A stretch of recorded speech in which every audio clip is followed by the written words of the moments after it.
안녕하세요. 미국주식으로 은퇴하기 미주은입니다.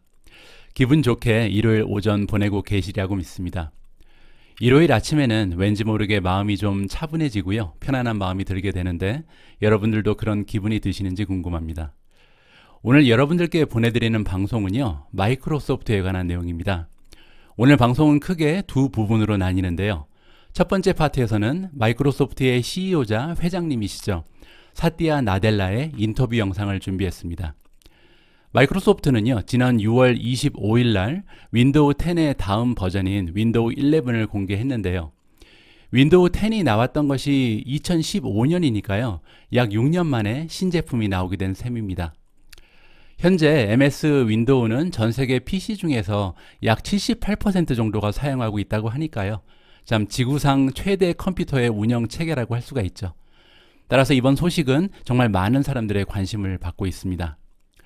단지 6년 만에 새로운 윈도우가 등장했다는 점 외에도요, 이번 윈도우 11은 참 많은 의미를 가지고 있습니다. 먼저 윈도우 시작 버튼이 원래는 화면 왼쪽 아래쪽에 늘 있어 왔잖아요. 그런데 이 버튼이 가운데 쪽으로 이사를 왔습니다. 그리고 또 디자인이나 화면 구성 면에서도 마치 그 애플의 맥북을 보는 것처럼 아주 현대적으로 이쁘게 바뀌었습니다. 하지만 무엇보다도 중요한 거는요, 이제 안드로이드의 앱들이 윈도우에서도 실행이 된다는 점입니다. 편법을 쓰지 않고도 바로 가능해졌다는 거죠. 그래서 이제 예를 들어서 틱톡 같은 그 스마트폰의 앱들도 윈도우에서 바로 사용이 가능해졌습니다. 지금까지 그 모바일 혁명에 끼지 못했다는 치명적인 약점을 가지고 있었던 기업이 마이크로소프트인데요. 이번에 드디어 신의 한 수를 던진 것으로 판단이 됩니다.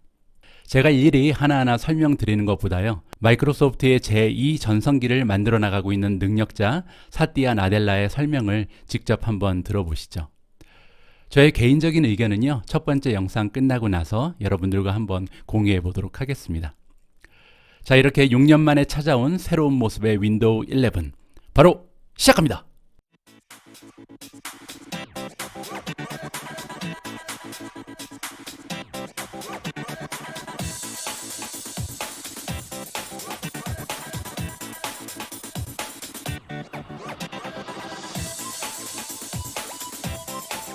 I'm calling you right now from a Windows 10 computer. What is going to be different when I upgrade to Windows 11? I would say the experience, right? It's modern, and more importantly, it's centered on you. Even just that little subtle shift of the start in the center.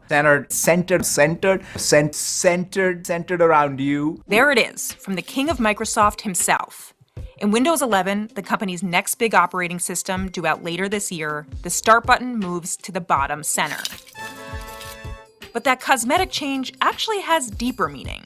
The word Center is core to Satya Nadella's vision that Windows 11 should be at the center of your digital life. As Apple and Google entice users to increasingly closed-off worlds, he wants Windows 11 to be a compelling choice for people who don't want to live exclusively in either. Windows has a role to play as that most open of ecosystems today that plays nicely with, in fact, the others. We want you to be able to connect your phones to your PCs. We want you to be able to communicate to people on phones or other PCs. The proof is in the features. Windows 11 can now run Android apps. To learn more about the new software, Microsoft gave me an exclusive interview with the company's CEO and chairman. I know there's like a new start sound, and I wanted to know if you could do an impression of it. I wish I need more talent. I took away 3 things the company's doing in this new operating system to lure users and app makers. Number 1, a new modern interface. Those who remember Windows 8 know that messing with the Start menu before didn't work out so well for Microsoft. There's not somebody's job at Microsoft, which is how should we move the Start button? Where should we move it? I'm sure it is as well, and we'll always also have the option with Windows, as you know, we'll always have the option for anybody to go back to whatever classic mode they want.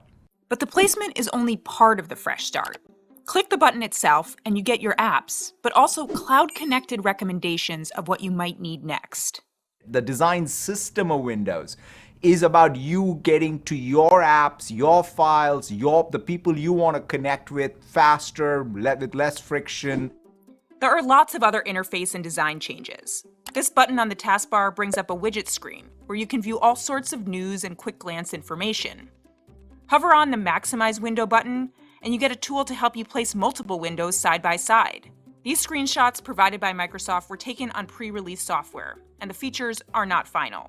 Tell me, what kind of role did the pandemic play in the development of Windows 11? We definitely were influenced by the need for a modern operating system. In some sense, the original idea of Windows has suddenly become, again in 2021, a huge priority.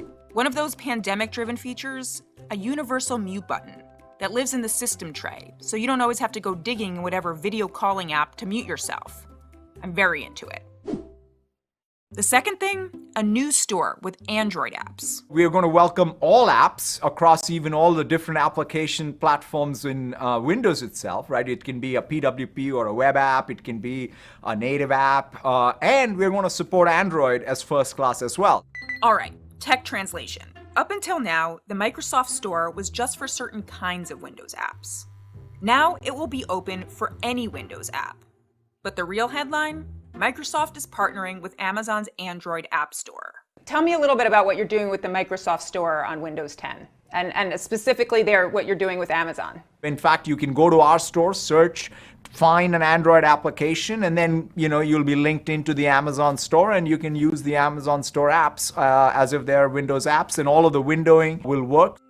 It's a big move, and one clearly aimed at Chromebooks, which also run Android apps. In the last year, unit sales of Chromebooks grew by 275%.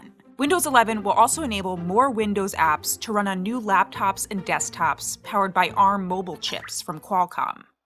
If you think about the traditional role of operating systems are very much, needed whenever there is a real change in the system architecture, right? I mean, you think about the AI chips now, right? It's not just the CPU and the GPU, but now NPUs are all becoming part of any PC. Another translation. All these parts of the chipset have changed in big ways in the last few years to make computers smarter and more power efficient. Windows 11 will work better with them. And that brings us to the third, a focus on openness. Why Windows? Why should someone get Windows over Chrome, over Mac OS? Windows gives you the most choice of systems to apps to everything that you want to be able to do. I think Windows, in fact, is becoming increasingly the device that bridges all of these ecosystems. Do you think of yourself as sort of the Switzerland there of the ecosystems? I think that more than when we say Switzerland, I think there are certain platform rules by which we principally drive Windows. I'm not saying that other ecosystems shouldn't have their own platform rules. We have a different set of platform rules, and those platform rules, I believe, in 2021 are more needed than they ever were. How are your platform rules different than say, Apple? One simple thing, we have the ability to have multiple marketplaces that can thrive. We want to have a great marketplace, but we also welcome other marketplaces. We want to have great tools like, say, Teams, but we also welcome Zoom or Slack or anything else to be also first class. Apple's iOS specifically does not allow for third-party app stores and has been the focus of recent antitrust scrutiny. So if you have an Android phone, it works great with Windows. What about the iPhone? We would love to make sure that it works better. I mean, we do everything we can. Like anything that Apple wants to do with Windows, whether it's iTunes or iMessage or what have you, we would welcome that. But overall, we want to make sure our software runs great on Apple devices, and Windows works well with any software from anyone, whether it's Google or Apple or Adobe or anyone. But what Mr. Nadella's biggest challenge seems to be moving ahead without alienating those who love Windows of yore. I want to read you something you said in your first event as Microsoft CEO, and this was in 2014. You said, "This business does not respect tradition. What it respects is innovation on a go-forward basis. So it's really our collective challenge that we now need to make Microsoft thrive in a mobile-first and a cloud-first world." How do you innovate with avoiding a disaster like Windows 8? It's all about sort of the batting average at the end of it all. The fact that here, 35 years after its inception, and there's no innovation that's risk-free. So let's say that, and then boldly go forward. But don't worry, you can still move your start button to where it's always been. 11, it's a big number. It's a lucky number? 11 is a lucky number? Oh, it is a lucky number. 2 ones make 11. 2 ones make 11. Also add up to 2. There you go. 자, 오늘 첫 번째 비디오 클립 재밌게 감상하셨는지 모르겠습니다. 사띠아 나델라라는 분의 인터뷰를 볼 때마다 느끼는 건데요. 메가테크 기업의 CEO 겸 회장님임에도 불구하고 참 따뜻한 느낌이 배어 있습니다. 인간적인 매력이 넘치는 분인 것 같습니다. 전 개인적으로요, 이번 윈도우 11의 변신이 마이크로소프트의 정체성을 정립해주는 것 같아서 매우 높이 평가하고 있습니다. 윈도우 11의 특징을 한마디로 정리해보면요, 개방성인 것 같은데요. 이 개방성과 유연성은 우리가 지금 살아가는 현대 사회 그리고 새롭게 떠오르는 젊은 세대의 특성과도 맞아 떨어진다고 생각합니다. 나만 잘 살고 나만 돈 벌고 나만 성장할 수 있었던 시대는 이제 끝났습니다. 이제 우리라는 단어는요, 더 이상 나와 고향이 같고 같은 학교를 나왔고 종교가 같고 정치적 색깔이 같고 나와 같은 생각을 가진 사람들을 지칭하지 않습니다. 이제 우리라는 단어는요, 나와 생각이 다르거나 삶에 대한 시각이 다른 이들도 포함할 수 있는 진정한 포용력을 의미하는 단어가 점점 되어가고 있습니다. 그것이 이 시대의 흐름이자 요구거든요. 주식시장에 뛰어든 투자자의 입장에서도요, 이제는 이렇게 포용력을 발휘하는 기업의 이익을 공유할 줄 아는 기업을 찾아서 투자해야 합니다. 불과 10년 전에 단 80만 명이 사용하던 유튜브라는 기업이요, 이제는 23억 명이 넘는 사람들이 사용하는 전 세계 최고의 플랫폼으로 성장한 이유는 단 하나였습니다. 바로 컨텐츠를 만들어 공유하는 사람들과 그 수익을 나눈다는 아이디어 하나 때문이었죠. 마이크로소프트는 클라우드에 요즘 올인하고 있습니다. 그리고 클라우드는요, 공유 경제의 끝판왕이라고 볼 수 있죠. 우리가 과거 소유하기만 했던 컨텐츠를 공유하는 모델로 바꾸어가면서 주가가 430배 이상 성장한 기업이 하나 있습니다. 바로 넷플릭스인데요. 우리 모두가 집 한 구석에 가지고 있었던 비디오 테이프 그리고 DVD를 통해서 소유하고 있었던 영화, 드라마라는 컨텐츠를요, 클라우드를 통해서 공유하기 시작하면서 1억 투자금을 430억으로 불려준 기업이 바로 넷플릭스입니다. 제 생각에는요, 마이크로소프트가 넷플릭스의 길을 따라가는 것 같습니다. 그 단편적인 예가 바로 클라우드 게이밍인데요. 플레이스테이션이 없어도 게임 CD를 사지 않아도 구독비만 내면 원하는 게임을 무한정 즐길 수 있는 세상을 마이크로소프트가 이제 열어나가고 있습니다. 창업한 지 45년이 넘은 마이크로소프트라는 기업은요, 이렇게 완전히 새로운 혁신의 모습을 최근 들어서 보여주고 있습니다. 미국 주식에 투자하고 있는 투자자라면 한 번쯤은 관심을 가질 만한 것 같습니다. 그래서 오늘 비디오 클립 하나를 더 준비했는데요. 월가의 전문가들이 전해주는 마이크로소프트에 대한 평가를 한번 함께 경청해 보도록 하겠습니다. 오늘 영상도 마지막까지 함께 해주신다면 대단히 감사하겠습니다. 이렇게 오전에 방송 준비를 하면요, 기분이 굉장히 좋습니다. 왜냐하면 방송 준비를 다 하고 나서도 하루가 더 생기는 느낌이 들거든요. 이제 시작하는 일요일 하루, 행복하고 즐거운 하루로 만들어 가시길 바랍니다.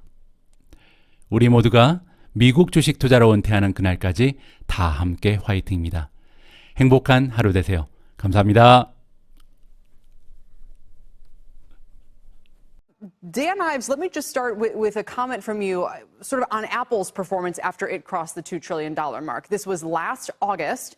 It suddenly had expanded its PE in a way that Apple previously was not known for. And I think since then, on a split-adjusted basis, Apple is up maybe $5, maybe $7. Is there a risk here with Microsoft that the same kind of trading uplift could happen and be a hangover for the stock for a while? Yeah, it's a great point, but I think it's different here with Microsoft because there's no regulatory overhang. And right now for Apple, that's about a $20 overhang in terms of from a regulatory as well as the Epic lawsuit battle. And it comes down to cloud. I mean, it's really right now, this is the best way to play cloud. Microsoft still a third of the way through the sort of cloud transformational upgrade cycle. I think $1 trillion opportunity just on cloud alone over the coming years. That's why I think Microsoft, 325 is our price target. I think this is just sort of the middle innings re-rating, but also it's all cloud growth and tailwinds that we're seeing in the digital transformation. One more question, Dan, since you mentioned it, I'm just curious. Why do you say that Apple has a $20 overhang from regulatory issues? How do you get to that number? Yeah, that's our view right now in terms of it. It's a little more than a 10% overhang on Apple. I think worries on the App Store, what that could do. If you look what's coming down the pike in terms of the Beltway in Brussels, and I do think the Epic lawsuit in particular, that's really shined the spotlight. Remember, we go back 6 months ago, Apple was tangential in antitrust. Now, definitely in the crosshairs. And I think right now that's a pretty significant overhang, $20 per share. Sure. All right, Dan Gallagher, let me turn to you then. Do you see any kind of regulatory overhang here for Microsoft? Because it just rarely, it's interesting how being forced kind of, or without being able to help itself, it fell out of the whole mobile phone revolution. It's actually benefiting from that because now it's not in any regulatory crosshairs or e-commerce ones. No one seems to care what it's doing in the cloud. I think that's true for the moment. I think part of what I wrote a couple months ago was that, with nearing $2 trillion then and the incredible success they've had over the last several years, moving to the cloud and some of their other improvements like margins and that, I do think this raises the stakes for them in the sense of, they have to keep putting up really strong numbers to keep the stock going up. And I think some moves they've been making lately run the risk of getting them back in the crosshairs possibly. I really saw that last year when they flirted with going after TikTok. In this really controversial deal that looked like a forced sale from involving the president at the time, and I think that would have brought them a lot of social network baggage and those sorts of like overhangs. That didn't happen. I think that was actually good for them. But as they've been more vocal about trying to get more regulatory pressure on their competitors like Google and speaking outwards about that, I do think they run some risk now of like making people pay more attention to them. So Dan Gallagher, here's one more question on this issue. One of their biggest competitors in the cloud, which is the core business, obviously, is Amazon. Amazon, everybody loves to beat up on Amazon. Every state, every political regulator, consumers, you name it, right? But if Amazon is held back from its further ambitions and scale in the cloud or forced to divest its businesses somehow, is that going to play right into Microsoft's hands? That's certainly possible. I think right now a lot of eyeballs are on Amazon on their consumer side, with bills about potentially they should break up, separate the third party from the retail arm, and this deal to buy MGM is probably going to get a lot more focus. I think those are easier things to draw political pressure because people understand those names really well. Whereas I think the cloud is still in this field where a lot of, politicians, leaders in that don't fully have their arms around that. Mm-hmm. So I think if Amazon is constrained in some way, that could help Microsoft. But Amazon also, I think they'll use a lot of their spotlight to say, hey, pay attention to our neighbors in Seattle because, they were once a major problem too, and if you let it go, it could be another one. So I think we'll see a lot more tit for tat between the two companies because of that. Shepard Smith here. Thanks for watching CNBC on YouTube.